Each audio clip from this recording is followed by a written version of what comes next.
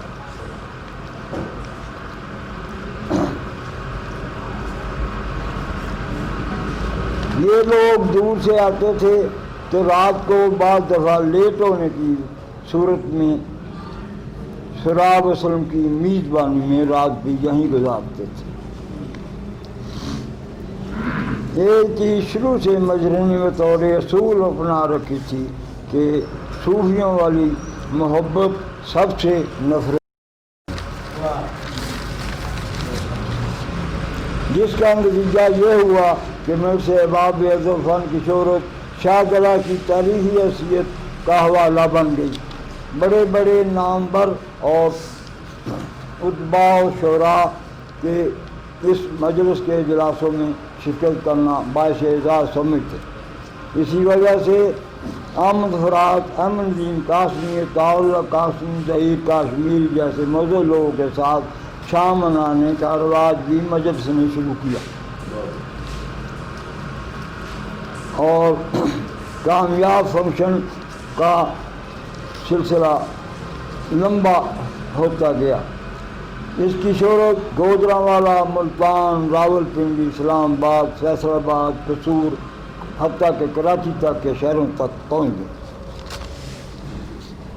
اس کے ہفتہ وار اجلاس اتنے بھرپور اور تنقید اتنی معیاری ہوتی تھی کہ لاہور شہر جیسے ادبی گڑھ کی تنظیمیں اپنے اجلاس موقوف کر کے شاہدرہ آ کر اس کے اجلاسوں میں شرکت کو اپنے لیے اعزاز سمجھتے تھے۔ سراب وسلم، مرکزی، کیسر شاہی، ضیاءالدین بابر، علی منصور کے افسانوں میں اتنی پختگی، کہانی، انداز بیان اور ادبی چاشنی ہوتی تھی کہ یہ پوری ادبی داستانوں کا ایک سلسلہ شروع ہو جاتا تھا اور لوگ گھنٹوں اس کے متعلق باتیں کرتے، سوچتے رہتے تھے۔ پھر وہ دور بھی آیا کہ مجلس کے چھوٹے دفتر میں بڑے اجلاس ہونے لگے۔ شائقین کمرے کی سیڑھیوں میں بیٹھنا بھی باعث فخر سمجھتے، کیونکہ کمرے میں لطیف ساحل، ابر کاشمیری، لطیف طاہر، شہزادہ سلطان موجودہ DIG، پروفیسر تنویر امریکہ سیٹل، پروفیسر طارق اسلام آباد سیٹل، چودھری اکرم کراچی سیٹل، اور اس خاک صاحب جیسے لوگ ادبی مباحث، نئی روایات اور نئے لکھنے والوں کی نگارشات کو بہتر سے بہتر بنانے اور معیاری کرنے میں طریقے بتایا کرتے تھے۔ ہریش میسی، سربراہ عیسوی مشن سویڈن کے گھر دعوت اور ادبی مجلس کئی لوگوں کو ابھی تک یاد ہو۔ اور پھر دل بڑے ہو گئے، شوق نکھر گئے، کمرہ چھوٹا پڑ گیا تو ایک بہت بڑا پیارا اور بھرپور فنکشن مغل شہزادہ کامران کی بارادری میں وقوع پذیر ہوا، جس میں گیلانی کامران، احمد راہی، ناصر عباس، قتیل شفائی جیسے ادب کے مایہ ناز نمائندہ لوگوں نے شرکت کی۔ ان کی حاجت والے کے لیے 4 دیگوں کا انتظام کرنا پڑا۔ آپ اس سے گیدرنگ کا اندازہ لگا سکتے ہیں۔ سجاد طبلہ نواز، غلام عباس فراست، موجودہ ڈائریکٹر محکمہ ثقافت، اور ایم اے میوزک کے گولڈ میڈلسٹ پنجاب یونیورسٹی، شاہ لال صاحب، کتاب نعت،